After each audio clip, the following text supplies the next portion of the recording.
ناظرین کرام، السلام علیکم ورحمۃ اللہ وبرکاتہ۔ امید ہے آپ سب لوگ خیریت سے ہوں گے۔ آج کی اس مختصر سے ویڈیو میں بہت ہی اہم پہلو پر ہم بات کرنا چاہتے ہیں۔ عام طور پر ہمارے یہاں ہوتا یہ ہے کہ آدمی دوسروں کی نقالی میں پریشان رہتا ہے۔ دوسرے کیا کھا رہے ہیں، کیا پی رہے ہیں، دوسرے کیا پہن رہے ہیں، دوسرے کس طرح کی زندگی بسر کر رہے ہیں، کس طرح رہ رہے ہیں، اسے دیکھ کر کے وہ پریشان ہوتا ہے اور اکثر و بیشتر وہ الجھنوں کا شکار ہوتا ہے، بسا اوقات ڈپریشن کا شکار ہو جاتا ہے۔ دنیا میں بہت سارے لوگ پائے جاتے ہیں اور ڈیفرنٹ لائف اسٹائل، مختلف طرز زندگی پائی جاتی ہیں، مختلف اسٹیٹس پائے جاتے ہیں۔ مغرب کے لوگوں کا ایک کلچر ہے تو مشرق کے لوگوں کا ایک کلچر ہے، عرب کے لوگوں کا ایک کلچر ہے۔ اسی طرح سے ہم اپنے ملک کو دیکھ لیں، شہر کے لوگوں کا اور کلچر ہے اور دیہات کے لوگوں کا ایک کلچر ہے۔ ایک صوبے میں کئی کلچر اور تہذیبیں پائی جاتی ہیں اور اسی طریقے سے کئی معیار زندگی پائے جاتے ہیں۔ کوئی موٹر سائیکل سے چلنا پسند کرتا ہے تو کوئی کار سے چلنا پسند کرتا ہے اور کوئی پیدل چلنے کو پسند کرتا ہے، وغیرہ وغیرہ۔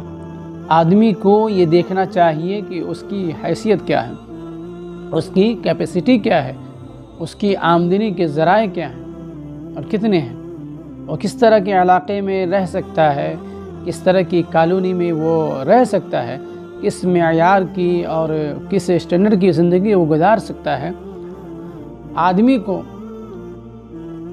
خوب سے خوب تر کے لیے کوشش کرنے میں کوئی حرج نہیں ہے، جد و جہاد اور محنت و مشقت کرنی چاہیے جس کا شریعت نے حکم دیا ہے، لیکن دوسروں کو دیکھ کر کے دوسروں کے چکر میں اپنا سکون نہیں حرام کرنا چاہیے۔ اللہ نے جو تقسیم رکھی ہے دنیا کے نظام میں، اس تقسیم میں کوئی امیر ہے، کوئی غریب ہے، کوئی مڈل کلاس ہے، کوئی اپر کلاس تو کوئی لوور کلاس۔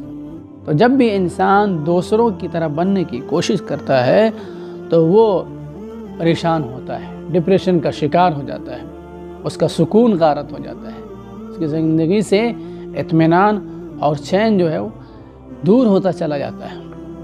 لہذا ہمیشہ آدمی کو یہ دیکھنا چاہیے، خاص طور سے دین کے سلسلے میں ہمیشہ اپنے سے اوپر والے کو دیکھنا چاہیے، اور دنیا کا جب معاملہ ہو تو اس سلسلے میں اپنے سے نیچے کے لوگوں کو دیکھنا چاہیے کہ دین کے سلسلے میں کہ ہم کتنی جو ہے اللہ کی عبادت کر رہے ہیں، کتنی بندگی کر رہے ہیں، اس سلسلے میں ہمیشہ اپنے سے اوپر والے کو دیکھیں۔